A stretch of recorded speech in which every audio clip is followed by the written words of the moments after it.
pessoal, sejam bem-vindos aí a mais uma palestra.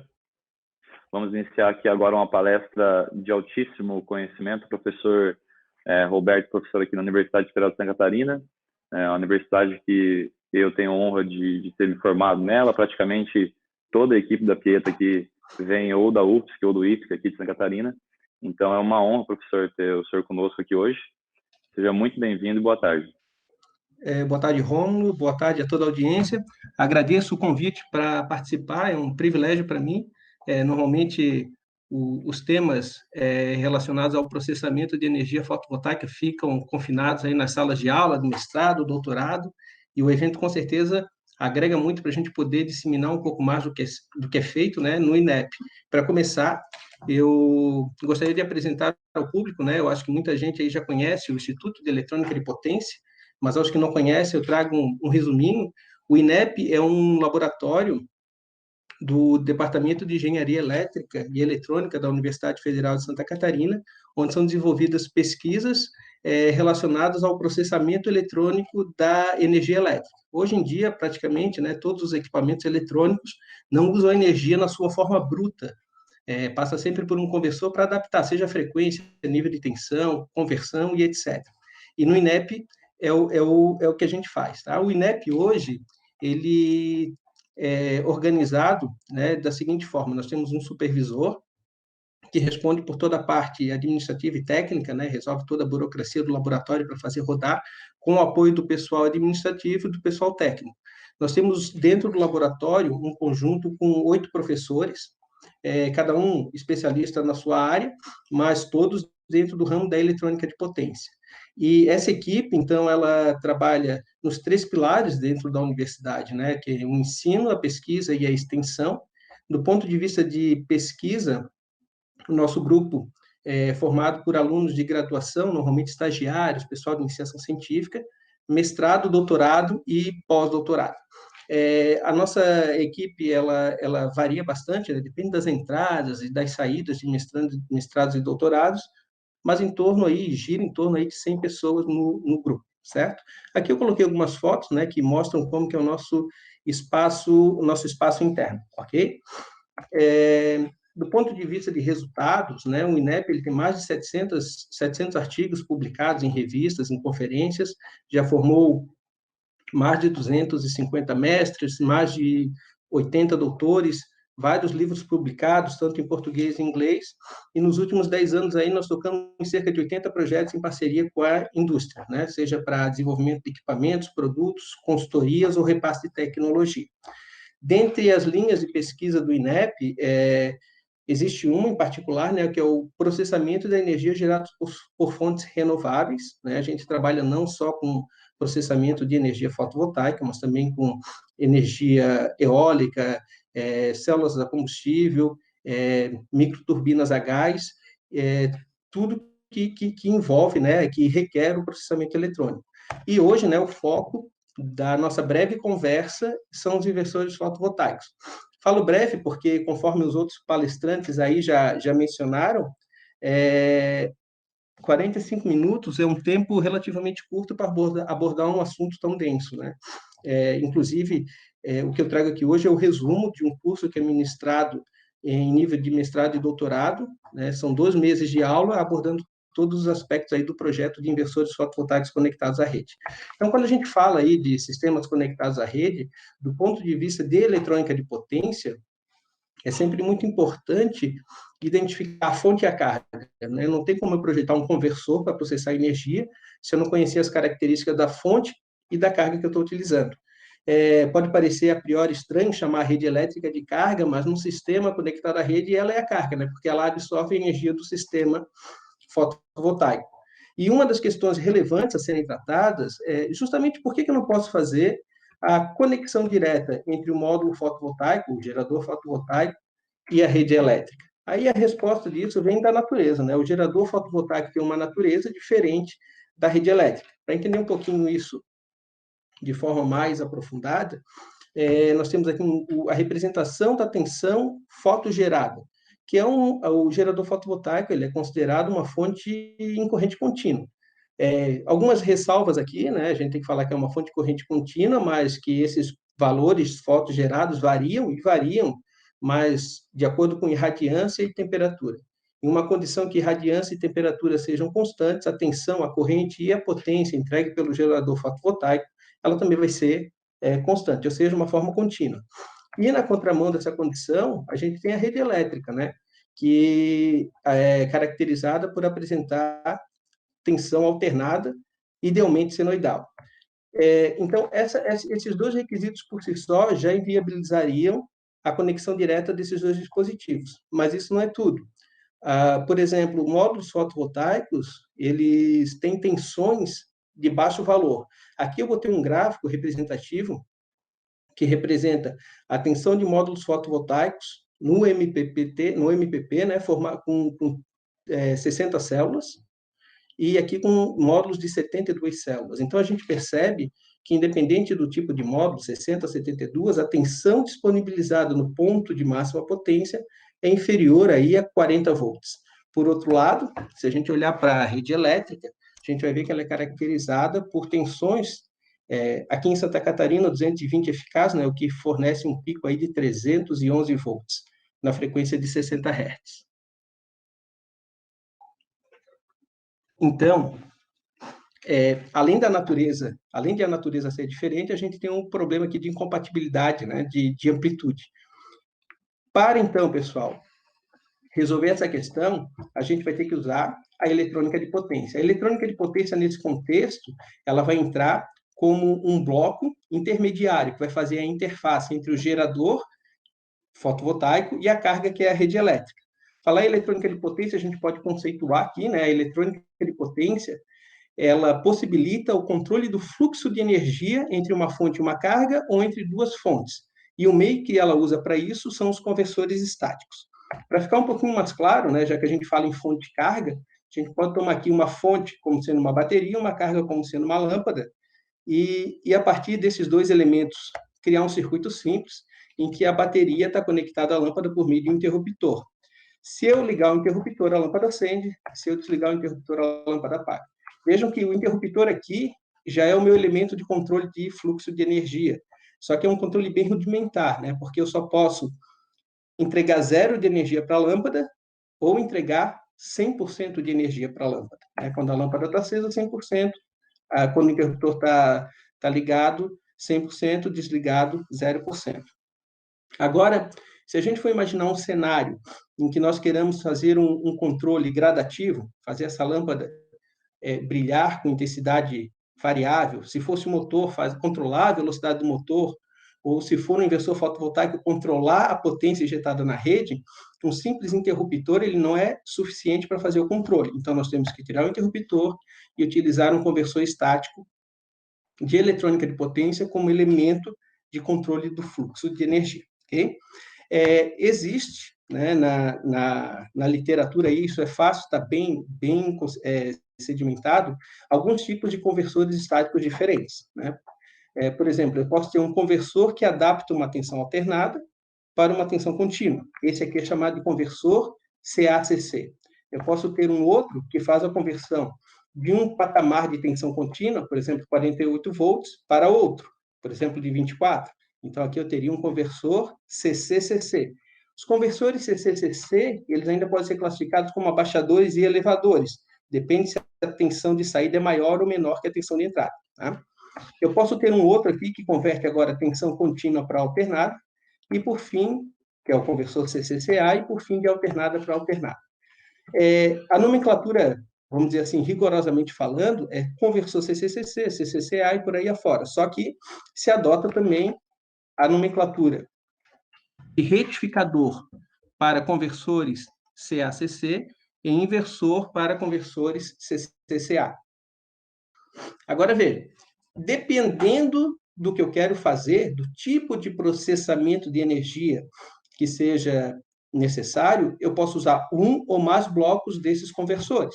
Por exemplo, em uma arquitetura típica de 2 estágios de inversor conectado à rede, eu posso utilizar o gerador fotovoltaico como fonte, um conversor CCCC elevador para elevar essa tensão baixa do gerador para uma tensão mais alta, ainda contínua, e depois usar um inversor para converter para corrente alternada. Essa estrutura que está aí na tela, ela é muito utilizada na indústria, principalmente na construção dos inversores string de baixa potência, até uns 10 kW, e dos microinversores fotovoltaicos. Tá? Existem outras opções, existem os inversores de estágio único. Hoje ainda se está trabalhando para melhorar um pouco o rendimento deles. Eles fazem uso de menos componentes, justamente porque eles têm um único estágio, só que o rendimento é um pouco mais baixo ainda. E posso também ter configurações com múltiplos estágios, né? A exemplo dos inversores multistring, que vão utilizar mais de um rastreador de máxima potência, então eles precisam ter mais de que um conversor CC-CC na jogada. Tá? A gente pode representar, em termos de eletrônica de potência, o sistema de 12 estágios dessa forma, em que eu tenho aqui um conversor CC-CC elevador e um inversor. Do ponto de vista de hardware, pessoal, é o que nós temos, certo? Então, a eletrônica de potência para inversor fotovoltaico, num sistema de 2 estágios, é basicamente esse, não muda disso.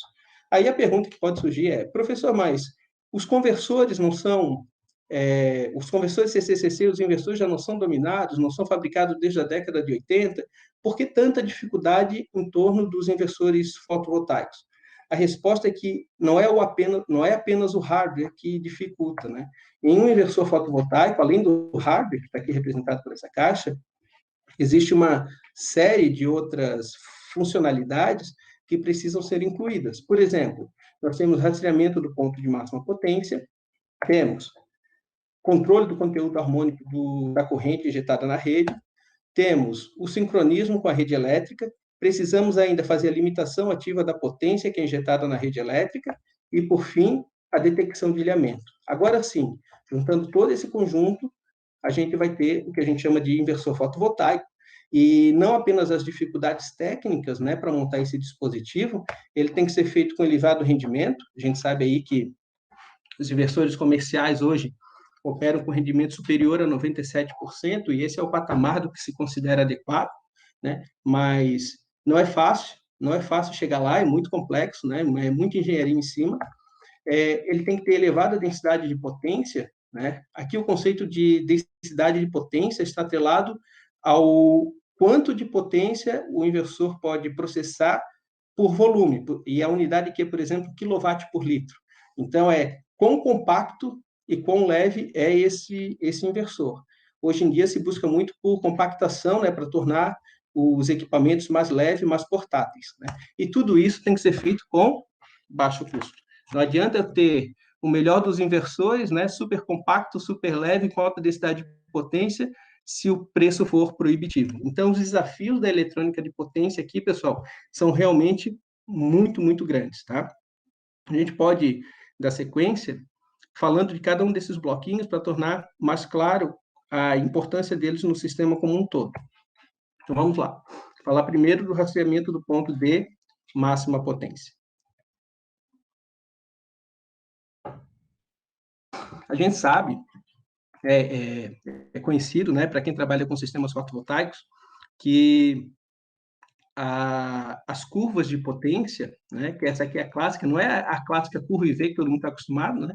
Essa curva ela relaciona potência com tensão, mas essa curva ela varia de acordo com a irradiância, né? A irradiância é watts por metro quadrado, quanto de potência que chega a cada metro quadrado da superfície solar, né, do módulo fotovoltaico.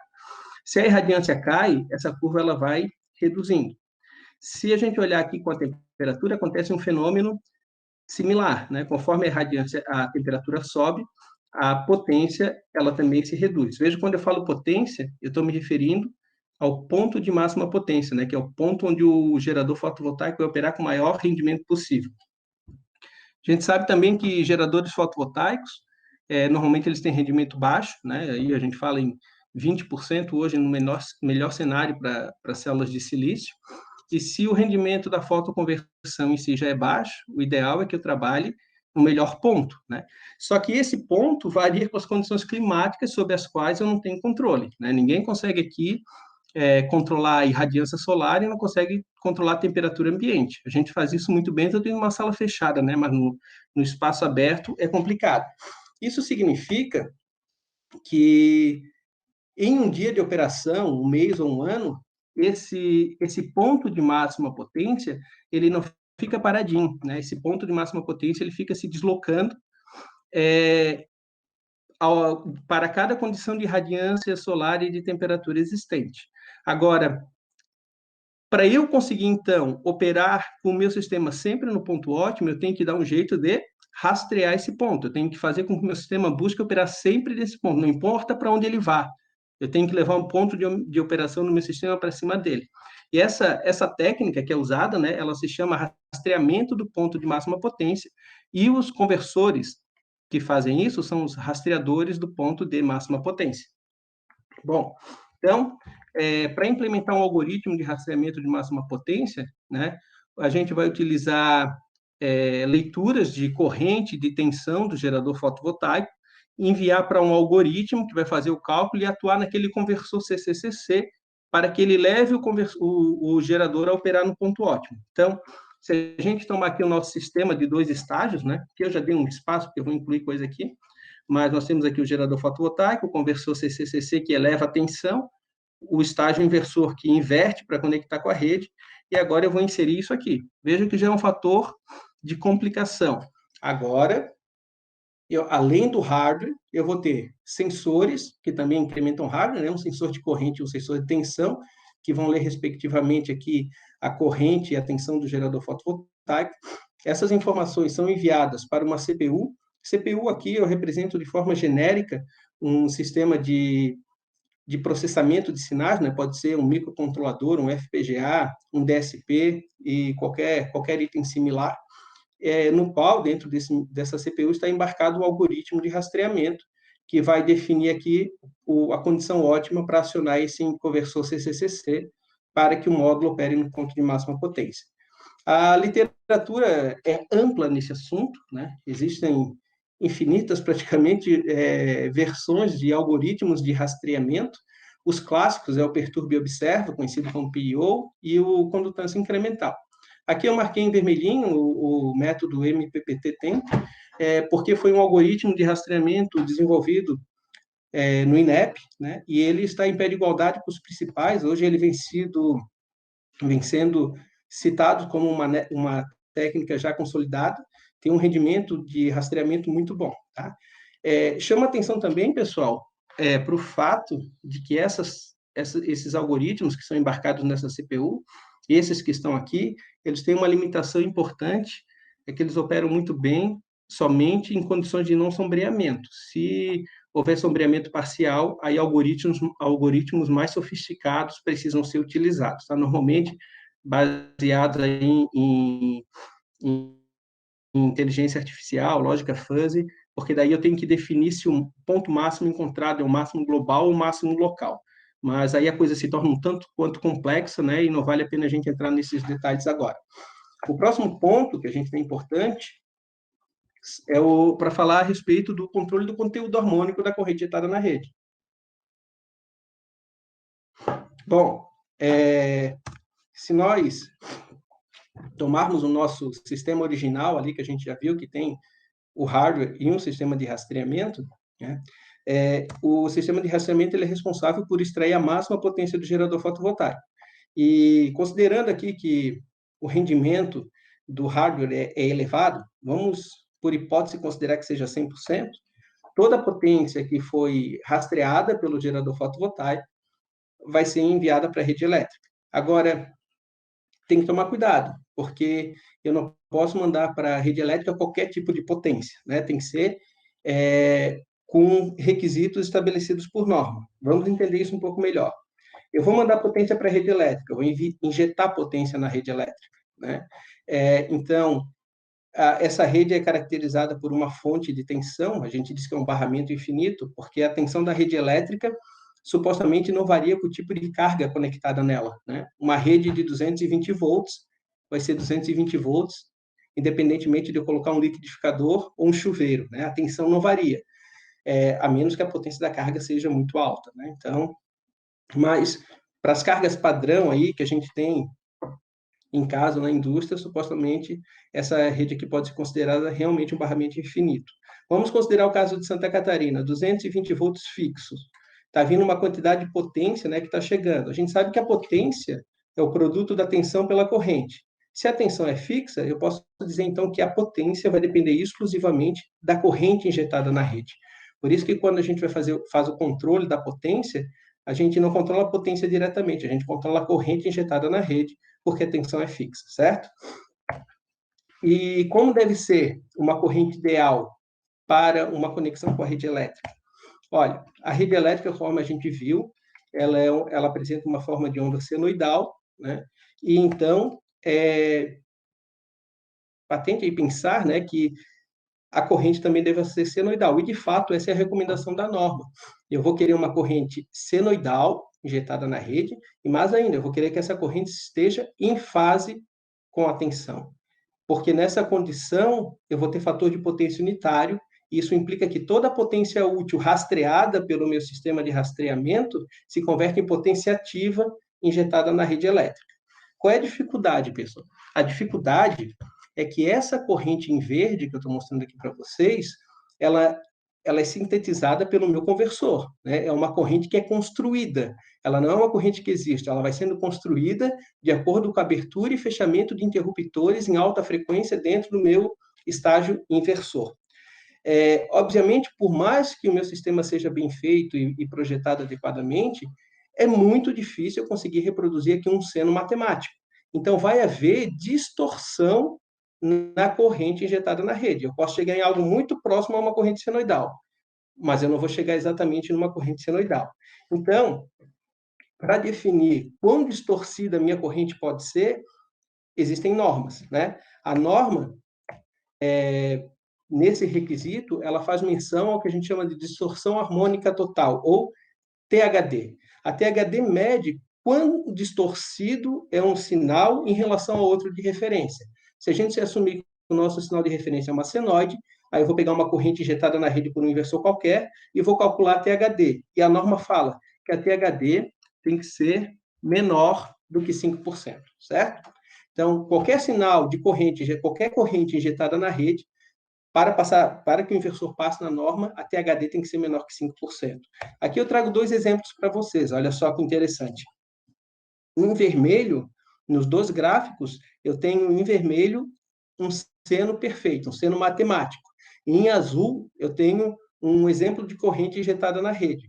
Veja que nesse primeiro caso existe uma distorção, né? Só que é uma distorção pequena, né? Se eu olhar para o sinal azul, eu posso dizer realmente que ele se aproxima de um sinal senoidal. E veja que aqui, mesmo sendo pequena a distorção, a THD já está em 4,3%. Isso aqui é resultado de simulação, tá? Então eu consigo extrair o valor da THD, porque calcular THD manualmente é um processo bastante árduo. Esse outro sinal aqui ele já tem uma distorção mais evidenciada, já é uma distorção mais acentuada, e a informação aqui é de que a THD é 15,2%. Então, veja, que se fossem dois inversores fotovoltaicos, o primeiro passaria no teste de norma e o segundo não. Interessante ver, então, que uma das dificuldades adicionais agora não é só injetar corrente na rede, né? É controlar o conteúdo harmônico de baixa frequência da corrente injetada na rede para que os requisitos de norma sejam atendidos. E como que eu posso fazer isso? Olha, retomamos depois aqui o nosso sistema, que está sendo montado aos pouquinhos. A gente vê que tem um sensor de tensão e de corrente e a CPU do MPPT, e agora eu vou controlar a corrente. Para isso, eu preciso de mais sensores e de mais processamento. Eu vou ler a tensão na saída do estágio CCCC, vou ler a corrente efetivamente injetada na rede. Esses dois sinais vão entrar, então, numa malha de controle, né? Que uma ação de controle, uma lei de controle, que vai definir em tempo real qual é a corrente que vai ser injetada. E ele recebe também, essa CPU recebe também um sinal de referência. Esse sinal de referência, na verdade, dita o formato que eu desejo que a corrente injetada na rede tenha. Então, veja, que para eu conseguir um bom sistema de controle, eu tenho que ter um bom sinal de referência. Se essa referência, por algum motivo, for distorcida ou não estiver em fase com a tensão da rede, é assim que a corrente injetada na rede vai ser. Então, o próximo passo aqui, pessoal, é gerar esse sinal de referência. E, para isso, a gente usa os sistemas de sincronismo, certo? Pois bem, a geração de sinal de referência, isso é o que eu falei para vocês anteriormente, né, é uma etapa importantíssima, pois se a referência de corrente estiver distorcida, ou defasada da tensão, a corrente injetada na rede também estará. Existem 3 técnicas aí que são utilizadas. Aqui eu coloquei para vocês já em escala temporal, né? Lá na década de 90, quando se começou aqui no Brasil, pelo menos, falar de sistemas conectados à rede, ainda de forma bem prematura, o pessoal costumava usar uma amostra da tensão da rede para gerar a referência. Veja, eu simplesmente li a tensão da rede. Como eu quero injetar uma corrente que seja uma réplica da tensão da rede, eu usava esse sinal como referência. Qual é o problema dessa primeira estratégia? É que a tensão da rede não é uma função senoidal pura. A gente até considera matematicamente, né? Mas a tensão da rede ela apresenta distorção harmônica porque as cargas eletrônicas conectadas no sistema elétrico de potência distorcem a tensão. A gente antes havia falado da capacidade de barramento infinito da rede elétrica. Realmente a rede faz o máximo que dá, mas as cargas distorcem um pouco essa tensão. Então, é muito comum a gente medir uma terceira harmônica acentuada, certo? Então, a rede elétrica, quando eu falo terceira harmônica, quero dizer que a rede elétrica, ela não tem apenas a componente de 60 Hz. Ela tem uma componente de 180, uma componente de 300 e por aí afora. Quando eu faço a somatória dessas componentes de tensão, surge uma onda resultante que é distorcida em relação à senoide pura na frequência de 60. Para solucionar esse problema, o que foi proposto na sequência era utilizar a detecção de passagem por zero, ou seja, eu ficava lendo a tensão da rede, né, e detectava quando a passagem dela por zero. A partir da passagem por zero, se acionava, então, um algoritmo que gerava um seno matemático a partir da passagem por zero, ou seja, está sincronizado, né? A tensão da rede passa por zero e eu uso um seno matemático. O problema é que esse seno matemático gerado, ele era feito numa frequência fixa, né? Por exemplo, 60 Hz. Só que a tensão da rede elétrica, a gente também supõe que é 60, mas não é 60. Ela tem uma faixa de variação aí, de 59,8 a 60,5, se eu não me engano. E aí, de nada adianta eu gerar um seno de referência com frequência fixa se ele não conseguir acompanhar as variações de frequência da rede, certo? Então, como resultado, foi elaborado as técnicas de sincronismo baseado no laço de travamento de fase, ou malha de travamento de fase, que a sigla é PLL, é Phase Locked Loop, certo? Que é uma malha que permite, então, rastrear a tensão da rede elétrica e gerar um seno matemático perfeito em fase com a componente fundamental da tensão da rede, mesmo que a rede seja distorcida, certo? E para incluir isso aqui no nosso sistema, o que nós vamos ter? Olha, eu preciso, então, ler a tensão da rede, vou jogar a tensão da rede numa outra CPU, que tem um algoritmo de PLL, e esse algoritmo agora vai me disponibilizar minha referência de tensão. Que é importante, né? Se essa minha referência for distorcida, eu não vou conseguir injetar corrente dentro da norma. Então, essa malha aqui é mandatória para gerar referências adequadas. Aqui eu trouxe exemplos também para vocês, olha só. Eu criei uma tensão via simulação, uma tensão da rede distorcida, que é o sinal em vermelho. Esse sinal em vermelho tem 9,9% de THD. Se eu utilizar uma amostra dessa rede distorcida como referência, a corrente injetada na rede já parte com THD de 9,9%, ou seja, já não passaria na norma. Agora, se eu usar uma PLL, eu consigo reduzir esse espectro harmônico, nessa THD, para 0,6%. Ou seja, a minha referência fica quase puramente senoidal. Vejam que legal aqui, que o sinal em azul está na saída da PLL e o em vermelho está na entrada da PLL. Então, os dois começam diferentes, conforme vai avançando aqui os ciclos da rede, a PLL vai achando até que ela consegue rastrear e fica em fase com a tensão. Só que ao invés de ela ter distorção, o sinal em azul aqui é um seno matemático, certo? Então, aqui é o bloco, né? O bloco que compõe aqui o nosso laço de rastreamento de fase. Precisamos também considerar limitação de potência injetada na rede. Esse é outro aspecto bem importante, né?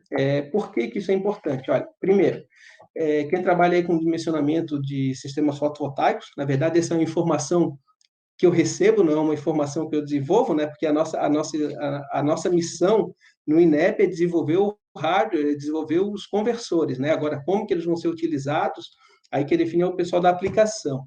Mas a informação que eu tenho é que, normalmente, os inversores fotovoltaicos, eles são dimensionados, né, para uma potência entre 75% e 85% da potência nominal do arranjo.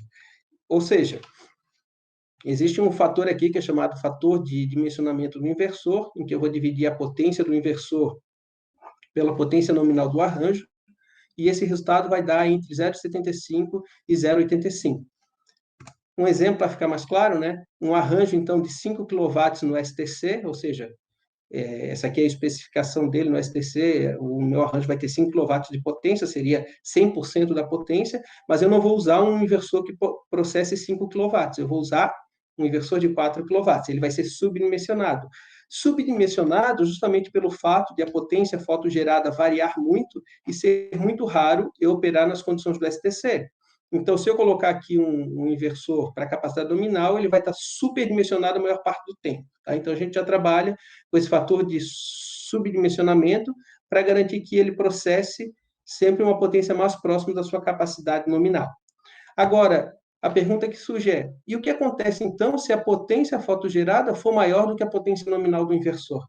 Isso é uma questão a ser considerada, porque se eu subdimensiono o inversor, pode ser que exista uma condição de radiância e temperatura que o gerador fotovoltaico gere um pouco a mais do que o inversor tem capacidade de processar. E se eu não fizer uma limitação ativa de potência, eu posso queimar o inversor. E como que é feito isso? Olha, esse negócio é feito da seguinte forma. A gente tem lá o nosso algoritmo de rastreamento do ponto de máxima potência. Esse algoritmo, ele tem um ponto de máxima potência, ele impõe a operação do sistema no ponto de máxima potência, que é o que eu tenho aqui, mas esse ponto de operação vai ser válido somente se a potência do inversor for adequada. Ou seja, se por algum momento o meu gerador disponibilizar mais potência do que o inversor pode processar, o algoritmo de rastreamento vai tirar o ponto de operação do MPP. Ele vai levar para um outro ponto de operação seguro para o inversor. E como que a gente implementa isso nesse sistema? Assim, eu vou agora, nesse algoritmo de rastreamento de máxima potência, adicionar a informação da corrente injetada na rede. Enquanto essa corrente injetada na rede for menor que o valor nominal, o algoritmo mantém o rastreamento. Se essa corrente injetada na rede ultrapassar o valor nominal, o algoritmo vai lá e reduz gradativamente a potência fotogerada para que os limites de operação do inversor não sejam ultrapassados, certo? O próximo ponto, pessoal, que a gente vai falar aqui é detecção de ilhamento, que também é um complicador de hardware para nós da eletrônica de potência. Para falar de detecção de ilhamento, um dos fatores que deve ser considerado primeiro é o que é o ilhamento, né? Bom, o sistema fotovoltaico é projetado para operar conectado à rede, né? Então, eu vou ter energização dos dois lados, tanto por parte do sistema de distribuição de energia, quanto pelo meu sistema fotovoltaico. Agora, imaginemos um cenário, né, em que seja feita uma interrupção programada de energia elétrica por parte da concessionária para prestar manutenção na linha. Então, o meu sistema deixa de ser energizado pelo lado da concessionária. O técnico, né, que vai fazer a manutenção, vai chegar aqui nesse sistema e considerar que ele está desenergizado. Contudo, se o meu sistema fotovoltaico ainda estiver operando, a gente pode dizer que ele criou uma ilha de operação, uma ilha de sistema energizado, porque esse sistema agora não está mais conectado no CEP, já que o CEP abriu, né? O sistema elétrico de potência abriu, então eu tenho uma ilha aqui de operação, certo? A recomendação, então, é que sempre que a rede elétrica caia ou sofra uma falha, seja intencional ou não, o inversor que conecta a rede também tem que se desconectar. Tá? Por que essa questão? É um fator obrigatório, né? Pois ela evita acidentes e garante a segurança das pessoas que estão fazendo manutenção do sistema. Bom, e como que o algoritmo de rastreamento de máxima potência consegue fazer isso? Simples, né? A gente fala simples, mas não é simples, né? A ideia é simples, mas a implementação é complexa. Mas, basicamente, a ideia é ficar lendo a tensão e a frequência da rede elétrica para identificar anomalias que indiquem que ocorreu uma falta. E se essas anomalias forem identificadas, o meu conversor, o meu inversor, tem que automaticamente se desconectar do sistema. Então, Para fazer isso aqui, a gente vai inserir mais alguns blocos, né? Eu vou ler a tensão da rede elétrica. Essa tensão da rede elétrica, então, vai ser conectada, vai ser enviada para uma CPU, né? Um microcontrolador, e ele vai ficar supervisionando essa tensão, valor eficaz, valor de pico, a frequência da rede, e na ocorrência de uma falta, o algoritmo de antilhamento identifica e manda abrir os relés de contato com a rede, certo? Aí eu vou isolar a rede elétrica do meu inversor e não vou botar a vida de ninguém em risco, né, caso por uma energização indevida da rede elétrica. Percebam, né, pessoal, que o sensor de tensão ele também é desconectado. O sensor de tensão é desconectado da rede pelos relés, porque esse sensor precisa ainda ficar medindo a tensão da rede para informar via CPU quando que o sistema pode ser reconectado. Então, a reconexão também é automática, certo? Com isso, a gente consegue tornar o sistema operacional quando existe rede e desligá-lo automaticamente quando a rede cai e retomá-lo quando a rede volta, tá? Tudo sem ação humana, tá? Essa é uma versão do algoritmo, tá? Existem também os algoritmos de antilhamento que a gente fala remotos, que são raramente implementados, porque eu precisaria de comunicação entre o inversor e a concessionária de energia. E aí quem ligaria e desligaria o inversor seria a própria concessionária. Mas isso exige comunicação, por isso que esses métodos embarcados no próprio inversor são os mais utilizados. Existem ainda outros fatores importantíssimos, né, que devem ser levados em consideração na hora de fazer o projeto de inversor conectado à rede. Cito aqui para vocês a curva de rendimento. Um inversor, né, fotovoltaico, diferentemente de outros equipamentos que usam eletrônica de potência, ele não pode ter uma curva de rendimento que seja muito estranho falar, mas que ela seja muito curvada, né? A curva de rendimento ela deve ser o mais plana possível. Por quê? Porque o sistema fotovoltaico ele opera para uma grande faixa de variação de potência. Veja que esse eixo aqui é a potência processada. E a potência processada pelo inversor fotovoltaico depende da irradiância, depende da temperatura e por aí afora. Se eu tiver uma curva como essa em vermelho, eu vou ter elevado rendimento somente próximo da potência nominal. Mas se eu tiver 50% de radiância, o rendimento já caiu bastante. Então, a ideia, o desafio de projetar um inversor fotovoltaico também inclui a necessidade de otimizar os componentes para que a curva de rendimento seja flat, seja uma curva plana. Vejam que, antigamente, os fabricantes forneciam somente o rendimento máximo. E vejam que, se eu fornecer somente o rendimento máximo, esses dois inversores seriam equivalentes. Mas, claramente, não. O em azul é muito superior. Para evitar esse tipo de confusão, normalmente por normas, né, a gente tem aqui o cálculo que pode ser feito da eficiência ponderada. Tem aqui o NSEC, que foi elaborado pela Comissão de Energia da Califórnia e também a europeia. Vejo que agora eu não vou usar mais só um ponto de rendimento, eu vou calcular um rendimento ponderado que leva em consideração o rendimento em vários pontos da curva. Então, por exemplo, se esse ponto aqui da curva, por exemplo, a 10% de potência é muito baixo, vai entrar um rendimento muito baixo nesse ETA 10 aqui, e isso vai jogar um rendimento total, né, ponderado também para baixo. Então, na hora que eu vou comparar dois inversores, é importante que eu compare o rendimento ponderado e não o rendimento máximo, porque, conforme a gente viu, pode ser enganoso, né? A conclusão pode não ser a certa. E o fato aqui, né, eu trago isso não como uma questão de leitura, interpretação de datasheet, mas para mostrar a dificuldade adicional que existe no projeto do inversor. Por isso que é tão complexo fazer um inversor fotovoltaico. A gente fala também aqui em densidade de potência elevada à vida útil. Né? Densidade de potência, conforme eu falei para vocês, é medida em quilowatt por litro, watt por litro, watt por centímetro cúbico. Falar, mas isso não é uma questão mandatória. Na verdade não, né? Se eu pensar em um inversor de potência, vai ficar na parede, parado, não vou precisar levar ele de um lado para o outro, tudo bem. Mas vejam só, aqui eu fiz uma comparação do primeiro celular, né, que existiu, da Motorola, e o que a gente tem hoje.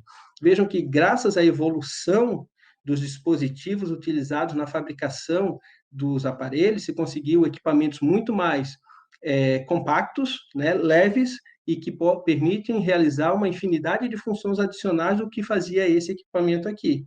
E é essa tendência que a gente busca quando fala em aumento da densidade de potência, é tornar os inversores fotovoltaicos mais leves, mais compactos, e também que, acompanhando esse segmento, que se consiga incluir neles novas funções que hoje ainda não são previstas, né?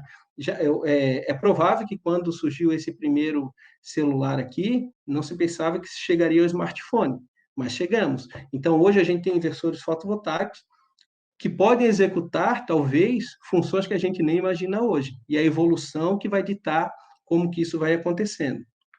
Um passo importante, pessoal, para diminuir, aumentar a densidade de potência e reduzir a vida útil, é eliminar os capacitores eletrolíticos, principalmente no quesito de reduzir vida útil.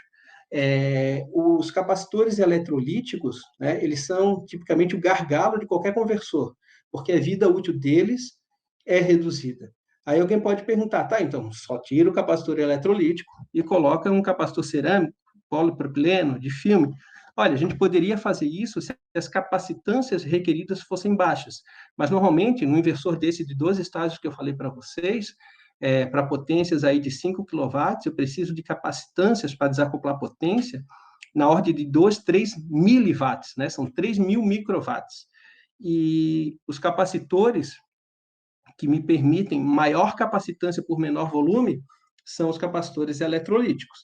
Então, um desafio grande é fazer projeto de inversor fotovoltaico sem capacitor eletrolítico para não deteriorar a vida útil, né? Hoje a gente sabe que o módulo fotovoltaico tem vida útil aí em torno de 25 anos, né? A vida útil de um módulo fotovoltaico é determinada em razão da potência que ele pode disponibilizar em relação à potência de datasheet. Se considera que quando chega a 80%, a vida útil dele acabou, né? Então, os fabricantes hoje, a maioria deles garantem que é necessário que se passe 25 anos para que a potência caia abaixo de 80%, né? Então, se eu tenho o gerador que tem capacidade de durar, que pode durar 25 anos, do outro lado eu tenho a rede elétrica, que tem duração supostamente infinita, né? Porque a manutenção é prestada pela concessionária, é muito interessante que eu tenha um dispositivo de processamento de energia que dure tanto quanto o gerador fotovoltaico.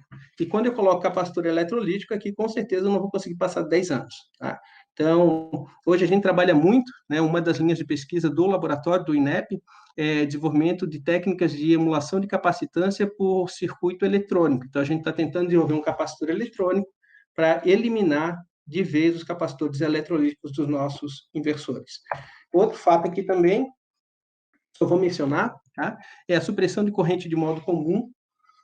Esse é um problema muito grave também, porque normalmente inversores de baixa potência, a gente não usa transformador, né? Justamente para aumentar a densidade de potência, a norma não exige. Então, só que na ausência de transformador, devido às capacitâncias parasitas que existem no processo de aterramento do módulo fotovoltaico, acaba surgindo corrente de alta frequência, né, que elas desarmam a proteção e pioram a qualidade da corrente injetada na rede, que são as correntes de modo comum, que a gente chama. E para eliminar essas correntes, né, é necessário atuar na modulação dos conversores e também usar filtros de compatibilidade eletromagnética, só que dependendo da intensidade dessas correntes, esses filtros também ficam volumosos. Então, a ideia aqui de elevar a vida útil e reduzir volume, né, vem também ao encontro de desenvolver técnicas de mitigação de corrente de modo comum para que elas não sejam um problema e não elevem o volume devido à presença de filtros de compatibilidade eletromagnética. Então, desenvolvimento, né? Queria apresentar rapidamente para vocês, eu sei que meu tempinho aqui já está acabando, mas em 2 minutos eu concluo. O desenvolvimento de um microinversor fotovoltaico, que foi feita uma parceria entre o INEP, uma empresa aqui de Floripa, Energiai, e uma companhia de energia lá do Espírito Santo, foi financiado por essa empresa aqui, com recurso ANEEL, o desenvolvimento desse microinversor. Essa primeira versão que vocês estão vendo aqui, ela foi desenvolvida com um tema de mestrado, né? Depois, a gente fez uma versão beta, melhorada, já pensando agora na compactação do volume. O custo aqui sempre foi uma preocupação, baixo perfil, e depois a gente fez aí uma terceira versão, já em produção de um lote piloto para fazer teste em campo. Funcionou muito bem. A gente ficou um pouco triste porque na segunda etapa do projeto, que seria financiado também pela empresa, a empresa se deu conta que a energia solar fotovoltaica é contra o que eles buscam, né? Porque eles querem comercializar energia, então vender energia, e se os clientes eles colocassem o sistema fotovoltaico, não estariam comprando energia deles, então eles desistiram da parceria e a gente acabou ficando nesse estágio aqui do lote piloto. Aqui só queria trazer para vocês algumas forminhas de onda interessantes, aqui são resultados experimentais na tela do osciloscópio. Vejam que em amarelo eu tenho a tensão da rede elétrica, conforme eu falei antes para vocês, né, a gente supõe que a tensão da rede é senoidal, mas de fato dá para ver aqui um afundamento no pico causado pela presença de terceira harmônica de forma acentuada. Então, se eu usasse uma amostra da tensão da rede, a minha corrente já seria distorcida. Em azul aqui eu tenho a corrente injetada na rede. Vejam que o formato dela é muito mais próximo de uma senoide pura do que a própria tensão. Isso graças ao algoritmo de PLL. Se olhar aqui tem informação da THD, a THD da corrente injetada na rede foi de 2,3%. Conforme eu falei para vocês, pessoal, esse projeto está nesse estágio. Mas eu queria também apresentar aqui o desenvolvimento da LUG. A LUG é uma startup que foi financiada inicialmente pela Sinapse da Inovação e é formada por um doutorando do INEP, que é o Vitor Gruner, e também pelo Lucas Munareto, que agora trabalha na CERT. Eles estão trabalhando fortemente no desenvolvimento desse equipamento. Essa versão já está sendo testada para passar por certificação. Eles têm um inversor aqui compacto, em tamanho muito próximo do microinversor da Enphase, processa 1 kW e tem 12 MPPTs independentes. Então, para encerrar aqui, né, o que a gente pode esperar dos inversores fotovoltaicos do futuro? Olha, o que tudo indica, a gente vai migrar, né, na geração de interruptores. Hoje se usa MOSFETs de silício, junção de silício. Vamos passar para o arseneto de galho, que permite comutação em frequências muito mais elevadas, aí na ordem de 500 kHz, 1 MHz. Elevar a frequência é muito legal, porque permite compactar os elementos passivos, ou seja, reduz indutâncias, capacitâncias e todos os elementos passivos necessários na confecção do inversor. Outra tendência que a gente já vem estudando também é o uso de bateria de íons de lítio, né, em paralelo ali, com mais um estágio, né, no estágio CCCC, para mitigar a intermitência da geração fotovoltaica.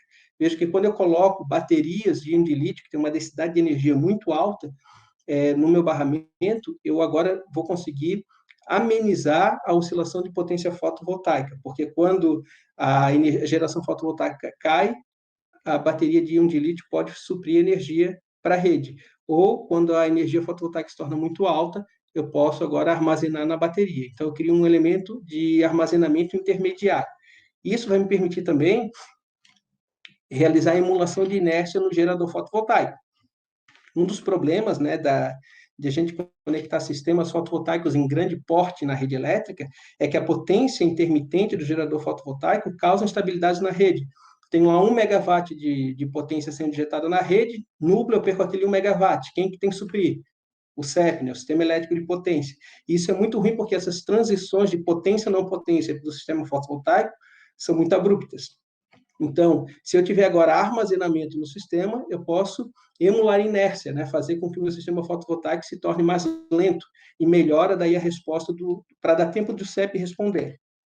Uma outra questão, no futuro a gente vai ter com certeza, né, devido a tudo isso que eu já falei, sistemas inversores fotovoltaicos com maior densidade de potência, maior vida útil, compatível com a dos módulos, isso, e sistemas mais leves, mais compactos e que agregue outras funcionalidades, inclusive compensação de reativos, né, que é uma das questões associadas à realização de serviços ancilares.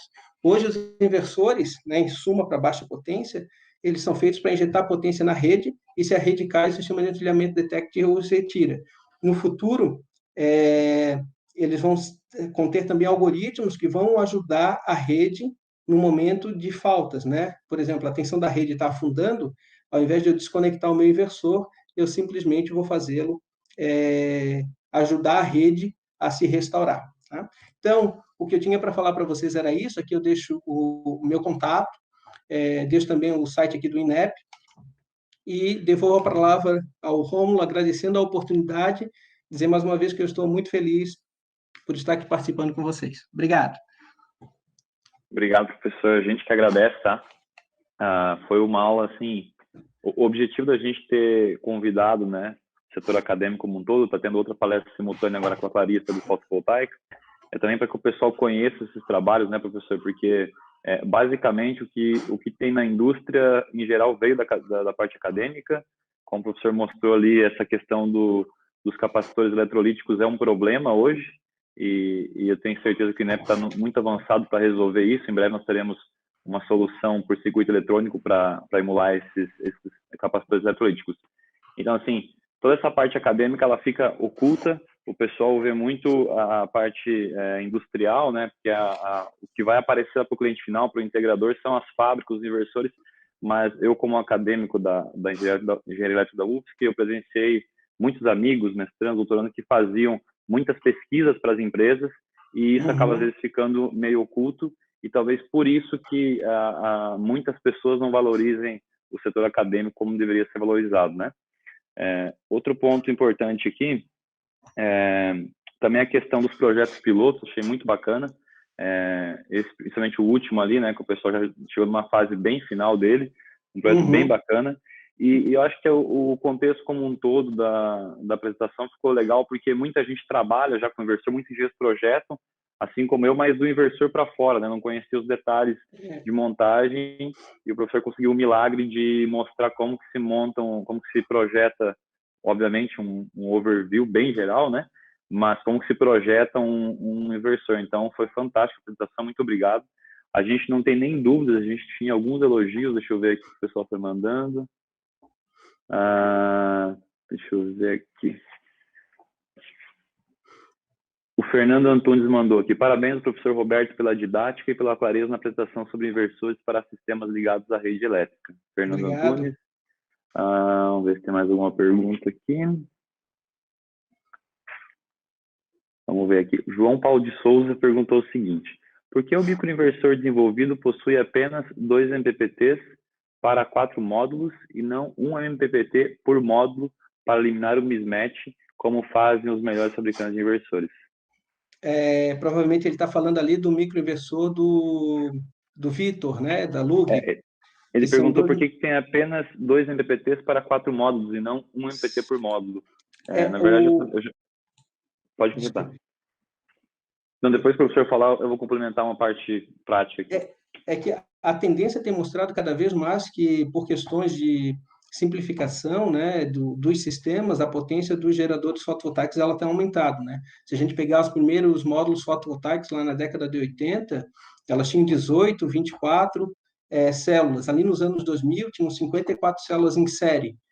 Passou recentemente, aí lá por 2010, começaram a se comercializar muito módulos com 60. Hoje já tem módulos com 72 células em série. Esses últimos módulos com 72 já chegou em potência de 330 watts de pico. E a tendência mostra que o tamanho do módulo vai continuar aumentando. E como eles estão fazendo desenvolvimento, eles já estão pensando em utilizar aí para módulos de maior quantidade de células. Então, seria utilizado ainda um módulo por MPPT, tá? Só que módulos de maior potência. Claro, se eu usar módulos de 200, 250 watts, eu vou conseguir colocar 2 em série por MPPT. O que para nós não parece ainda ser problemático, né? Porque a probabilidade de eu ter mismatching aí no módulo, no arranjo com apenas 2 módulos é muito pequena, né? Exatamente. Aqui, na verdade, ele falou que é uma prática comum dos melhores fabricantes de inversores. Na verdade, eu não sei exatamente qual seria o inversor, esse microinversor que ele se refere aqui, mas os inversores que nós utilizamos aqui, que chegam para os nossos projetos, na verdade, eles têm sim, na verdade, 2 ou até 1 MPT por microinversor. Nesse caso aqui, 2 MPTs para 4 módulos, porque, como o professor comentou, e é isso que se utiliza na prática em geral, você utiliza 2 módulos em série, né? Então, se fala 4 módulos, mas na verdade viram dois módulos, né? Porque você coloca em série, exatamente. Então fica separado, né? E outra questão também é que para você ter um mismatch com 2 módulos é bem mais difícil, né? Sim. Na verdade, a questão do MPT ele surgiu e ajuda muito em sistemas maiores, que você vai ter aí até 20 módulos em série, né? Uma mesa aí com 20 módulos em série, aí você pode ter, mas só 2 módulos é bem difícil. Claro, o ideal seria chegar na unidade por módulo, né? Daí você tem otimizadores, microinversores de menor potência, etc. Uhum. Ah, Ninguém está livre da sombra da antena do vizinho, né? Você coloca lá o claro, seu sistema sem sombreamento, no outro dia surge mais. Eu acho que a gente tem que trabalhar muito realmente com a probabilidade, né? Qual é a probabilidade de eu ter dois módulos no telhado e eu ter um sombreamento parcial? É muito pequeno. Então, vale a pena investir em um inversor mais caro que tenha um MPPT a mais? Aí é uma questão de análise. e aqui também tem uma questão da tensão dos módulos, né? Quando você utiliza eles em série, você consegue trabalhar com uma tensão maior, então acho que tem uma questão de projeto aí, não é a minha área, a questão de projeto de inversores, mas eu acho que essa questão de utilizar dois módulos em série, com certeza tem uma justificativa. Então, resumindo aqui a pergunta do João Paulo, na verdade tem dois MPTs porque são 4 módulos, mas são ligados 2 a 2. Então, não são as entradas, apesar que aparentam individualmente, eu acredito que elas sejam ligadas em série em geral, Sim, né, sim, sim, internamente. sério. Inclusive, essa Isso, então questão é é bem isso. relevante, viu? Só para concluir rapidinho, essa questão é super relevante, porque o ganho que um conversor CCCC pode suprir, ele é limitado, né? A gente não consegue ganhos Sim, gigantescos. As sim. topologias clássicas, aí no máximo 5 vezes. Então, usar tensão muito baixa no arranjo fotovoltaico demanda mais esforço no projeto da eletrônica de potência, sim. Não, bacana. Professor, mais uma vez, muito obrigado, tá? Pela apresentação, pela disponibilidade, tá? Por trazer a UFSC e o INEP aqui para esse evento, né? A gente agradece imensamente em nome de todo o time aqui, tá? Eu que agradeço o pessoal da Pieta Solar, agradeço aí a audiência e estou à disposição para conversar fora desse ambiente, caso alguém tenha interesse. Obrigado aí pela oportunidade mais uma vez. Sucesso. Valeu, valeu, professor. Grande abraço. Tchau, tchau. Tchau, tchau.